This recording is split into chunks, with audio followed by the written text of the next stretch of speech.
अपने माँ बाप से ज़िद करके और सब कुछ करके इंडिया के बाहर शिफ्ट हो गए।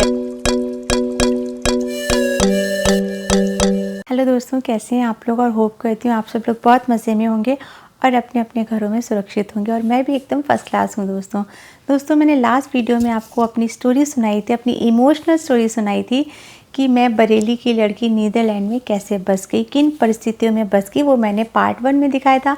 अगर आपने नहीं देखा है तो फटाफट देख लीजिए, नहीं तो आपको पार्ट 2 बिल्कुल समझ में नहीं आएगा। तो फाइनली मैंने लास्ट वीडियो में बताया था कि मैंने बाहर इनके साथ, अपने हस्बैंड के साथ आने का निर्णय ले लिया था और मैं बाहर आ गई थी और ये सोच के आई थी कि मैं 2 साल बाद वापस इंडिया आ जाऊंगी रहने के लिए। मैं सिर्फ 2 साल के लिए ही नीदरलैंड आई थी, ये सोच के आई थी। और मैं अपने फ़ैसलों की बहुत पक्की हूँ, मतलब अगर मैं एक बार कोई फ़ैसला ले लेती हूँ तो उसको चेंज कर पाना बहुत बहुत ज़्यादा मुश्किल है। इरादों की एकदम पक्की हूँ मैं। तो मैं बस यही सोच के आई थी नीदरलैंड, लेकिन यहाँ पे आके कुछ ऐसी परिस्थितियाँ बन गई, कुछ ऐसी चीज़ें हुई जिसके बाद मेरा वापस आना पॉसिबल नहीं हो पाया। और आज लगभग 7 साल जैसे हो जाएंगे और मैं वापस इंडिया नहीं आ पाई वापस रहने के लिए। हाँ, मैं आती हूँ साल में 2 साल में एक रहना, मतलब घूमने के लिए आती हूँ 10-15 दिन के लिए, लेकिन मैं हमेशा के लिए इंडिया आना चाहती हूँ। और ये मेरा सपना शायद अधूरा ही रह गया, और वो क्यों रह गया वही मैं आपको इस वीडियो में बताऊंगी। जब मैं यहाँ पे आई, हम चारों एक साथ यहाँ पे आ गए और यहाँ पे फर्स्ट डे से ही मेरा एक ही मन में ख्याल था कि 2 साल बाद मुझे बस जाना है यहाँ पे। मुझे जो 2 साल मेरे 2 साल तो मुझे यहाँ पे चीज़ें समझने में लग गया, क्योंकि यहाँ और इंडिया में बहुत ज़्यादा डिफरेंस है, ज़मीन आसमान का अंतर है, हर चीज़ में डिफरेंस है। मतलब आपको यहाँ की चीज़ों को समझने के लिए यहाँ का एटमॉस्फेयर, यहाँ का वेदर, यहाँ के लोग, यहाँ के कल्चर, सब कुछ इतना अलग है कि आपको थोड़ा बहुत एडजस्ट करते करते साल भर तो लग ही जाता है। और मैंने यहाँ पे आते ही परी का एडमिशन करा दिया, एक डच स्कूल में एडमिशन करा दिया। और हनी उस समय बहुत छोटी थी, 1 साल की थी, तो वो स्कूल नहीं जाती थी। तो परी डच स्कूल में, जो यहाँ का गवर्नमेंट स्कूल है, वहाँ पे वो पढ़ने भी जाने लगी। और मेरा ऐसे ही साल भर बीत गया इन्हीं मुसीबतों से, मुश्किलों से लड़ते हुए।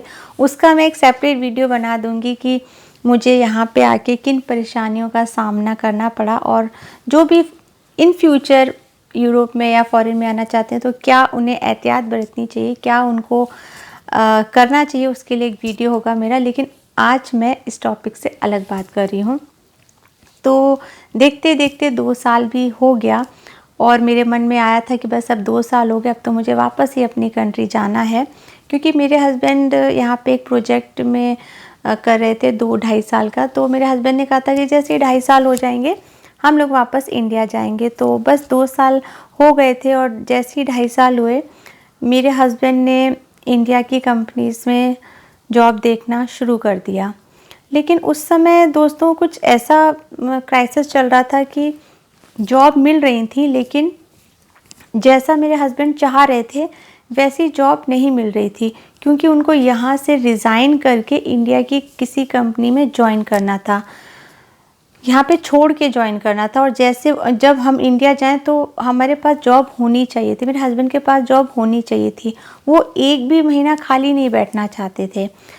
तो वो पहले से जॉब सर्च कर रहे थे। क्या होता है कि आप अपने जॉब में नीचे की तरफ जाके नहीं जॉब कर सकते। आप जिस लेवल पे हो उसी लेवल पे ही आप जॉब ढूंढते हो, भले उससे अपर लेवल ना मिले, लेकिन बहुत ज़्यादा लोअर लेवल पे आप फिर स्विच नहीं कर सकते हो जॉब। तो मेरे हस्बैंड के साथ भी ऐसा हो रहा था कि वो यहाँ पे जिस लेवल पे काम कर रहे थे उस लेवल की जॉब उनको इंडिया में सही नहीं मिल पा रही थी। और ढूंढते ढूंढते ढूंढते ढूंढते उनको 1 साल होने ही वाला था और मुझे भी लग रहा था कि यार अब कितना मुश्किल हो रहा है वापस से इंडिया में शिफ्ट होना।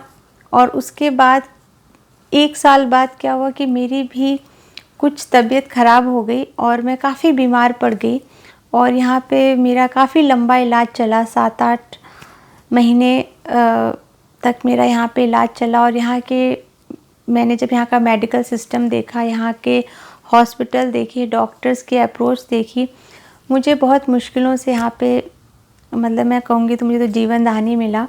तो मैं बहुत मुश्किलों से यहाँ पे ठीक हो पाई और 8 महीने मेरे इसी तरह इन्हीं सब परिस्थितियों में बीत गए, क्योंकि मैं बहुत बीमार थी। तो लगातार हॉस्पिटल्स के चक्कर लगाना, लगातार इन सब चीज़ों में लाइफ बहुत इंगेज हो गई थी।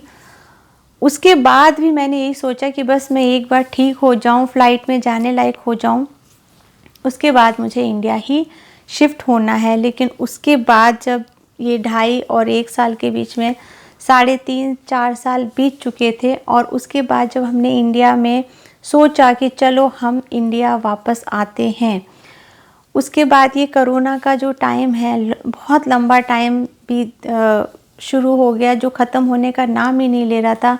हम सोच रहे थे ये अब जाएगा, अब जाएगा, अब हमारा रास्ता खुलेगा इंडिया आने का, अब हमारा रास्ता खुलेगा। लेकिन आप तो देख ही रहे हैं, अभी तक भी ये ठीक नहीं हो पाया। और इन दिनों हमें काफ़ी कुछ चीज़ें देखने को मिली, सोचने को मिली, समझने को मिली। दोस्तों कहते हैं ना, जब बुरा वक्त आता है या आपके साथ कुछ मैं बोलूँ दुख का वक्त तो नहीं, स्ट्रगल का वक्त, जब आपके जीवन में कुछ ऐसा आता है, उस समय आपको बहुत सारी अच्छी चीज़ें भी सिखा के जाता है। तो जब मैं यहाँ पे बीमार हुई, जब मैंने यहाँ का मेडिकल सिस्टम देखा, तो मैंने एक बहुत ही ज़्यादा अच्छी यहाँ की मेडिकल सिस्टम में देखी, जो कि इंडिया से बहुत ज़्यादा अलग थी, बहुत ज़्यादा अच्छी भी थी। कुछ नेगेटिव था तो कुछ पॉजिटिव भी था। तो मुझे यहाँ का मेडिकल सिस्टम कहीं ना कहीं बहुत ज़्यादा अच्छा लगा। और जहाँ तक मैंने फिर बच्चे के स्कूल का एक फिर से रिव्यू किया कि भाई यहाँ पे मेरे बच्चे की पढ़ाई क्या चल रही है, वहाँ पे इंडिया में जाके क्या चलेगी, तो मैंने 5 साल बाद मैंने ये रियलाइज़ किया कि मेरी बच्ची 5 साल से एक डच स्कूल में पढ़ रही है, उसका मीडियम डच है। और यहाँ पे डच स्कूल में जो है, सारी जो पढ़ाई होती है वो डच में होती है। इंग्लिश जो इनकी स्टार्ट होती है वो 6 स्टैंडर्ड से स्टार्ट होती है। 6 क्लास के बाद एज अ सब्जेक्ट इंग्लिश आती है, लेकिन 6 क्लास तक बच्चों को इतनी इंग्लिश नहीं आती है। मेरी बेटी भी काम चलाओ मतलब अच्छी बोल लेती है, लेकिन एकेडमिक वाली इंग्लिश नहीं बोल पाती, ना वो उतना समझ पाती है। तो मैंने ये रियलाइज़ किया कि अब इस स्टेज में 5 साल डच स्कूल में पढ़ने के बाद अब वो इंडिया में कोप अप नहीं कर पाएगी। पहली बात तो उसको हिंदी पढ़ने नहीं आती, उसे लिखने नहीं आती, उसे सिर्फ बोलने आती है, उसे हिंदी पढ़ना और लिखना नहीं आता है। मैंने थोड़ा बहुत सिखाया है, लेकिन वो उतना ज़्यादा मैं बोलूँ फ्लुएंटली पढ़ नहीं सकती है हिंदी। तो मेरे सामने दो चैलेंजेस आ गए। एक तो हिंदी का चैलेंज आ गया कि उसको हिंदी बिल्कुल पढ़ने लिखनी नहीं आती। सेकंड, जो इंडिया के स्कूल में अगर मैं उसको शिफ्ट करूँगी तो इंग्लिश मीडियम में ही शिफ्ट करूँगी, इंटरनेशनल स्कूल में ही शिफ्ट करूँगी, तो वहाँ पे वो कोप अप नहीं कर पाएगी, क्योंकि यहाँ का जो सिलेबस है और जो यहाँ का जो स्टडी का पैटर्न है वो इंडिया से बिल्कुल ही डिफरेंट है। तो मेरे सामने एक चैलेंज आ गया कि अगर मैं अब इंडिया जाती हूँ तो मेरे बच्चे अब कैसे कोप अप करेंगे। एक 11 साल का बच्चा अब इंडिया में जाके 10-11 साल का बच्चा अब कैसे वहाँ पे जाके पढ़ाई में एडजस्ट करेगा। और हनी को भी तब तक मैंने स्कूल में डाल दिया था, क्योंकि हनी भी फिर 4 साल की हो गई थी, तो वो इंटरनेशनल स्कूल में जा रही थी। हनी तो किसी भी तरह एडजस्ट कर लेती, क्योंकि उसको मैंने इंटरनेशनल स्कूल में डाला था हनी को। लेकिन हनी की भी हिंदी इतनी अच्छी नहीं है, वो सिर्फ बोल पाती है, वो हिंदी इतना फ्लुएंटली नहीं पढ़ पाती है, ना ही वो लिख पाती है।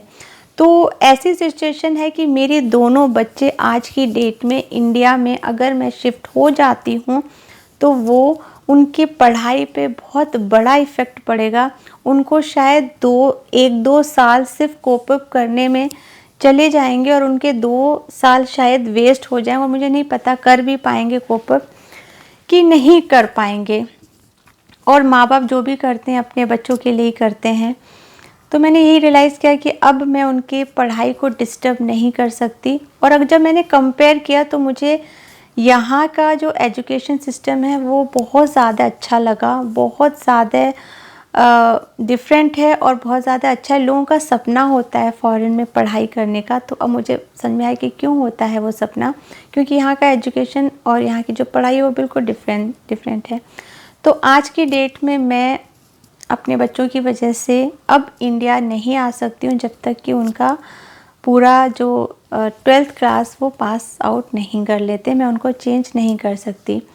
और यहाँ पे इतने साल रहने के बाद मुझे यहाँ पे बहुत सारी चीज़ें जो नापसंद थी वो मुझे कहीं ना कहीं काफ़ी अच्छी लगने लगी। काफ़ी इम्प्रेस भी मैं हुई यहाँ के काफ़ी चीज़ों से। यहाँ का मेडिकल सिस्टम, यहाँ का एजुकेशन, यहाँ पे जो सेफ्टी है, यहाँ पे जो इतनी आपको कभी भी भेदभाव जैसी कोई फीलिंग, डिस्क्रिमिनेशन बिल्कुल भी नहीं है यहाँ पे।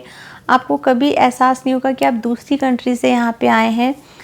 यहाँ के जो लोग हैं वो भी बहुत ज़्यादा अच्छे हैं। तो कहीं ना कहीं मेरा माइंड यहाँ पे रहने के लिए भी मैंने अपने माइंड को समझा लिया। और अब ऐसी सिचुएशन आ गई है कि अब मैं इंडिया आने के लिए नहीं सोच रही हूँ। हाँ, मुझे अच्छा लगता है इंडिया में, मैं बहुत मिस करती हूँ इंडिया को। लेकिन जब तक मेरी मम्मी थी ना, मेरा दिल बहुत तड़पता था आने के लिए, क्योंकि मुझे ऐसा लगता था कि मेरी आत्मा है इंडिया में। लेकिन अब मेरी आत्मा ही नहीं है। अब जब से मेरी मम्मी नहीं है तब से मेरा माइंड भी बहुत ज़्यादा डिस्टर्ब हो गया है और कहीं ना कहीं इंडिया आके मुझे बहुत ज़्यादा याद भी आती है उनकी। तो अब आप ये कह लीजिए कि अब मैं यहीं पे सेटल्ड हो गई हूँ। और शायद जब मेरे बच्चों की पढ़ाई लिखाई ख़त्म हो जाए और वो 12th स्टैंडर्ड जब पूरा कर लें, उसके बाद ही मैं इंडिया वापस आने के लिए आ सकती हूँ, वहाँ पे बसने के लिए। फ़िलहाल मैं यहाँ पे हूँ। हमने नहीं सुनी अपने माँ बाप की और अपने माँ बाप से ज़िद करके और सब कुछ करके इंडिया के बाहर शिफ्ट हो गए, यहाँ सेटल हो गए। अब हमारे बच्चे हमारी बात नहीं सुनते हैं। और जब भी मैं अपने बच्चों को बोलती हूँ कि हमें वापस इंडिया जाना है, हम वहीं जाके रहेंगे, तुम्हें वहीं के स्कूल में पढ़ना है, तो मेरे बच्चे, मतलब मेरी हनी तो बहुत छोटी थी जब यहाँ पे आई थी, 1 साल की थी, तो उसने तो वो कभी इंडिया में रही नहीं है। तो वो तो एकदम से मना कर देती कि नहीं नहीं नहीं, मुझे तो इंडिया के स्कूल में नहीं पढ़ना, मुझे तो यहीं पे ही पढ़ना है, मुझे तो यहीं पे रहना है। तो अजीब सी सिचुएशन आ गई है। माँ इंडिया आना चाहती है लेकिन पापा नहीं आना चाहते इंडिया और बच्चे भी नहीं आना चाहते। तो अब 3 लोगों में मेरी क्या चल सकती है। तो बस यही सिचुएशन हो गई है कि अभी तो आना बहुत मुश्किल ही लग रहा है, लेकिन दिल हमेशा इंडियन रहेगा। तो बस आज का मेरा वीडियो यहीं पे ख़त्म करती हूँ। होप आपको मेरा वीडियो बहुत अच्छा लगा होगा। और अगर अच्छा लगे तो लाइक करना मत भूलिएगा, और अगर बहुत बहुत ज़्यादा अच्छा लगे तो शेयर कर दीजिएगा। तो अब मिलती हूँ अपने नेक्स्ट वीडियो में। तब तक के लिए बाय बाय।